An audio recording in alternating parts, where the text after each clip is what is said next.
कहानी एक take billionaire के इर्द गिर्द घूमती है जिसे एक खूबसूरत लड़की से प्यार हो जाता है, लेकिन उस लड़की की असलियत कुछ और ही होती है जिससे वह बिलियनियर बड़ी मुसीबत में फंस जाता है। कहानी की शुरुआत में हम क्रिस को देखते हैं जिसे उसकी वाइफ जैमी का कॉल आता है। जैमी उसे बताती है कि उसने डिवोर्स पेपर्स भेज दिए हैं और चाहती है कि क्रिस उन पर साइन कर जल्द वापस भेज दे। लेकिन क्रिस कहता है कि वह अभी उसे डिवोर्स नहीं देना चाहता और यह भी बताता है कि उसने अपनी कंपनी बंद कर दी है ताकि अब वह जैमी और अपनी बेटी के साथ समय बिता सके। फिर भी जैमी कहती है कि अब उन दोनों को अलग होना ही पड़ेगा और कॉल बंद कर देती है। इसके बाद हम उनकी बेटी को देखते हैं जिसने अपनी माँ की बातें सुन ली थी। वह जैमी से कहती है कि पापा उससे बहुत प्यार करते हैं, लेकिन जैमी जवाब देती है कि जब उनकी जरूरत थी तो क्रिस ने कभी उन दोनों को वक्त नहीं दिया। फिर कहानी आगे बढ़ती है और क्रिस को एक स्टोर में दिखाया जाता है। वहां वह बारिश में भीगी हुई एक लड़की को देखता है जिसका नाम स्काई है। स्काई वाइन के काउंटर पर खड़ी होकर उलझन में है कि कौन सी वाइन ले। क्रिस उसकी मदद करता है और बाहर निकलता है तो स्काई भी वहीं होती है। बातचीत में स्काई बताती है कि उसने कई बार कैब बुलाने की कोशिश की लेकिन बारिश के कारण कोई नहीं आ रहा। क्रिस उसे घर छोड़ने का प्रस्ताव देता है और वह मान जाती है। रास्ते में स्काई कहती है कि वह एक लड़की के साथ रूम शेयर करती है जो बहुत गुस्सैल है और रात को अक्सर नशे में होती है। क्रिस उसे अपने घर चलने का सुझाव देता है ताकि वह रात को आराम से बिता सके। स्काई थोड़ी झिझकती है लेकिन अंततः मान जाती है और वे क्रिस के घर पहुंचते हैं। क्रिस के शानदार घर को देखकर स्काई हैरान हो जाती है और पूछती है कि आखिर क्रिस क्या काम करता है। क्रिस बताता है कि वह एक सॉफ्टवेयर इंजीनियर है और उसकी कंपनी कई सॉफ्टवेयर बनाती है जिनमें से एक ऐसा है जिससे वह घर के हर कोने पर नजर रख सकता है। वह बताता है कि यह सिक्योरिटी पर्पस के लिए बहुत उपयोगी है। फिर दोनों बातें करने लगते हैं और क्रिस उसे अपनी वाइन कलेक्शन दिखाता है। उस कलेक्शन में पुरानी से नई हर तरह की वाइन्स होती हैं जिसकी कीमत $1 मिलियन में हो सकती है।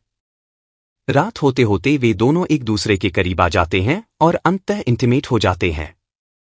अगली सुबह स्काई अपने घर जाती है जहां उसका लैंडलॉर्ड रेनोल्ड उस पर चिल्लाता है लेकिन वह उसे नजरअंदाज कर देती है। अपने रूम में जाने के बाद स्काई की रूममेट लीसा उससे नाराज होती है और कहती है कि वह रात भर घर क्यों नहीं आई। फिर हम क्रिस का सीन देखते हैं जो अपनी बेटी को बहुत मिस कर रहा होता है और काफी उदास महसूस करता है। वह अपना अकेलापन दूर करने के लिए एक क्लब में जाता है जहां उसकी मुलाकात फिर से स्काई से होती है। स्काई उसे देखकर खुश होती है और क्रिस उससे कहता है कि वह उसके घर गया था लेकिन वह नहीं मिली। इस पर स्काई कहती है कि क्या वह उसका पीछा कर रहा था, जिस पर क्रिस हंसकर जवाब देता है और उसे बताता है कि उसकी वाइफ से उसका डिवोर्स होने वाला है लेकिन वह उसे छोड़ना नहीं चाहता, इसलिए आजकल वह परेशान है और उसे एक दोस्त की जरूरत है। स्काई का साथ उसे अच्छा लगता है। बाहर आते ही क्रिस देखता है कि एक चोर उसकी कार खोलने की कोशिश कर रहा है। यह देखकर स्काई एक बोतल उठाकर चोर पर फेंकती है। चोर बच जाता है लेकिन गुस्से में क्रिस पर हमला कर देता है और उसका पैर तोड़कर भाग जाता है। स्काई उसे घर लेकर आती है और माफी मांगती है कि उसने बोतल नहीं फेंकनी चाहिए थी। क्रिस कहता है कि कोई बात नहीं और उसे कहता है कि जब तक उसका पैर ठीक नहीं हो जाता स्काई उसके साथ रह सकती है। स्काई भी मान जाती है और अपना सामान लेने के लिए घर जाती है। जब वह अपने घर पहुंचती है तो रेनोल्ड उसे किराए के लिए परेशान करता है लेकिन स्काई उसे नजरअंदाज करके अंदर चली जाती है।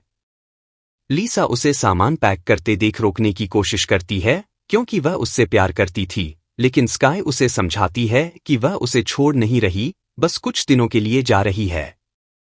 इसके बाद स्काई क्रिस के घर वापस आ जाती है जिससे क्रिस बहुत खुश होता है और उसे घर के सभी सिक्योरिटी कोड्स दे देता है ताकि स्काई जब चाहे घर आ सके। रात में क्रिस स्काई से अपने प्यार का इजहार करता है लेकिन वह नशे में होता है, इसलिए स्काई उसकी बात को ज्यादा गंभीरता से नहीं लेती। उधर रेनोल्ड लीसा के पास किराया लेने आता है लेकिन अंदर जाने पर उसे लीसा की डेड बॉडी मिलती है। रेनोल्ड पुलिस को बुलाता है और वह बताता है कि वहां एक स्काई नाम की लड़की भी रहती थी। पुलिस जब उसका रिकॉर्ड चेक करती है तो उन्हें स्काई की कोई डिटेल नहीं मिलती, यानी उसने अपना असली नाम नहीं बताया था।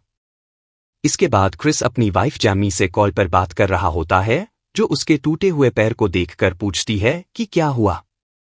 क्रिस उसे बताता है कि एक एक्सीडेंट हुआ था, जिस पर जैमी कहती है कि वह कुछ दिनों में उससे मिलने आएगी। फिर क्रिस को वहां स्काई का बैग दिखाई देता है, जिसे वो चेक करने लगता है और उसमें उसे स्काई की पिक्चर किसी लड़की के साथ मिलती है। तभी वहां स्काई भी आ जाती है। क्रिस उससे सॉरी करता है और स्काई बताती है कि ये उसकी रूममेट है। फिर अगली सुबह जब क्रिस की आंख खुलती है तो उसका मोबाइल गायब होता है और फिर वो अपने टैब के पास जाता है तो वो भी स्विच ऑफ होता है। क्रिस फिर न्यूज़ देखता है जिसमें उसे पता चलता है कि लीसा की डेथ हो गई है। फिर वहां स्काई आती है और बैठकर खाना खाने लगती है। तो क्रिस उससे अपने फ़ोन के बारे में पूछता है, जिस पर स्काई उसे देने से मना कर देती है और उसे अपने फ़ोन से कॉल करने को कहती है। जिस पर क्रिस थोड़ा गुस्सा करता है तो वो उसे शांत रहने को कहती है। क्रिस बताता है कि उसकी रूममेट की डेथ हो गई है और लगता है ये सब किसी ने जानबूझकर किया है। तो स्काई कोई भी रिस्पॉन्स नहीं करती। फिर क्रिस उससे पुलिस के पास जाने का कहता है, लेकिन स्काई कहती है कि वो पागल नहीं है कि खुद पुलिस के पास चली जाए, क्योंकि ये काम उसी ने किया होता है। क्रिस उससे लीसा को मारने की वजह पूछता है तो वो बताती है कि वो उसे क्रिस के पास आने से रोक रही थी और अब उसे उसकी कोई जरूरत नहीं थी। वो कुछ दिनों से उसका साथ रह रही थी ताकि वहां से क्रिस के घर पर नजर रख सके और वो ऐसा पिछले 2 महीने से कर रही थी। उसने क्रिस की हर एक हरकत पर नजर रखी है और उसे पता था कि क्रिस अकेला रहता है और वो उसके लिए परफेक्ट शिकार था। वो ऐसे ही लोगों को फंसाती है। उधर दूसरी तरफ हम रेनॉल्ट को देखते हैं जो स्काई के कमरे में आता है, तो उसे वहां उसकी टेलीस्कोप दिखाई देती है तो वो उसमें से बाहर देखने लगता है। इधर स्काई ने क्रिस को अच्छे से बांध रखा होता है और वो उससे उसके सारे अकाउंट्स डिटेल और उनका कोड मांगती है, जिस पर क्रिस मना कर देता है। और स्काई अब उसे मारने लगती है। वो उसे बुरी तरह पीटती है, लेकिन क्रिस फिर भी नहीं बताता है। और स्काई यहाँ एक ड्रिल मशीन लाती है और क्रिस के पैरों पर चलाने लगती है, जिस पर वो दर्द की वजह से उसकी बात मान लेता है और सारी डिटेल बता देता है। इधर रेनॉल्ट की नज़र क्रिस के घर पर स्काई पर पड़ती है। उसे पता चल जाता है कि स्काई वहाँ कुछ गलत काम कर रही है। अब यहाँ स्काई सारे फंड्स अपने अकाउंट में ट्रांसफर कर लेती है।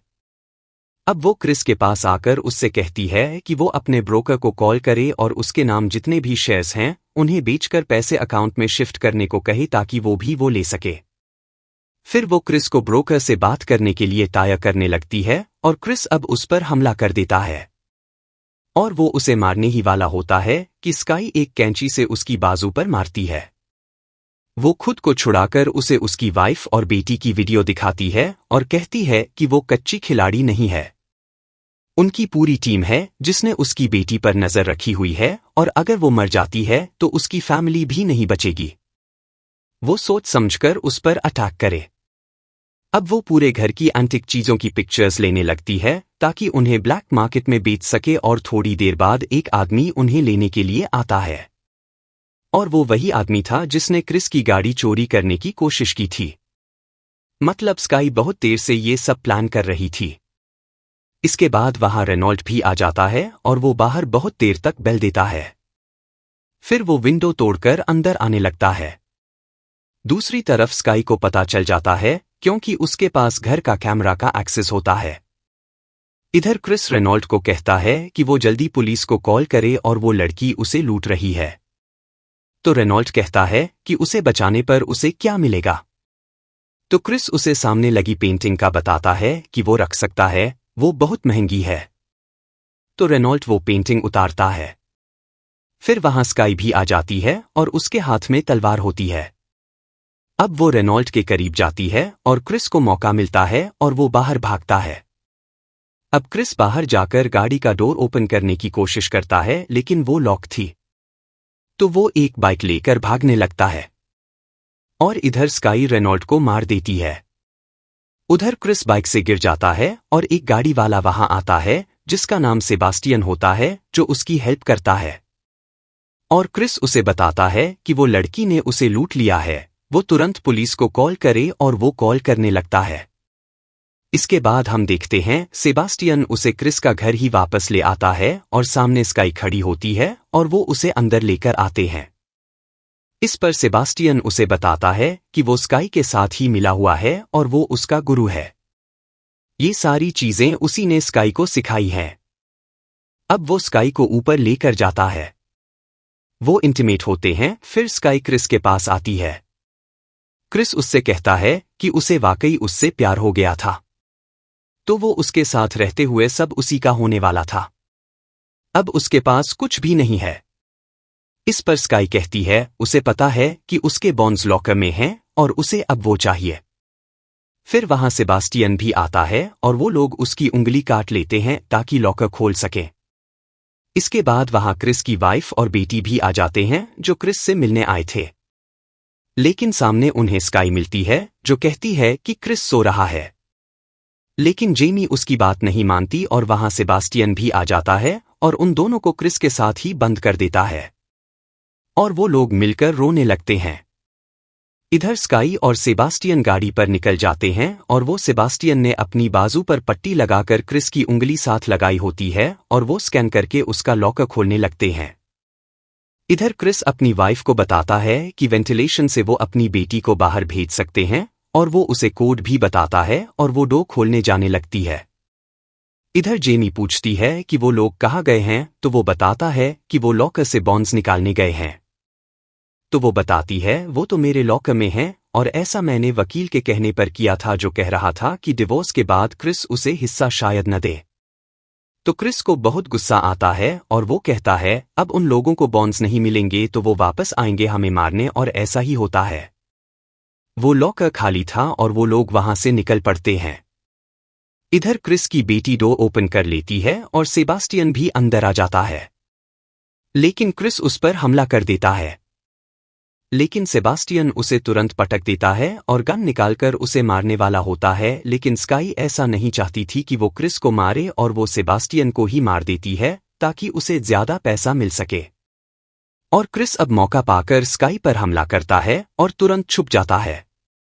अब स्काई गन लेकर सबको ढूंढने लगती है और क्रिस सबसे पहले पुलिस को कॉल करता है, लेकिन उन्हें आने में अभी टाइम था और स्काई पागलों की तरह गोलियां चलाकर उन्हें ढूंढ रही होती है।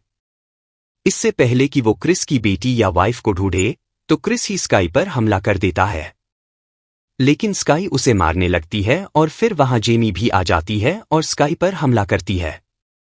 लेकिन स्काई उसे गिराकर मारने ही वाली होती है कि क्रिस की बेटी स्काई को गोली मार देती है और वो नीचे गिरती है और आखिरी सांस लेते हुए अपना नाम मार्गरेट बताती है। अब क्रिस देखता है कि बाहर पुलिस भी आ गई है और यहीं ये मूवी एंड हो जाती है।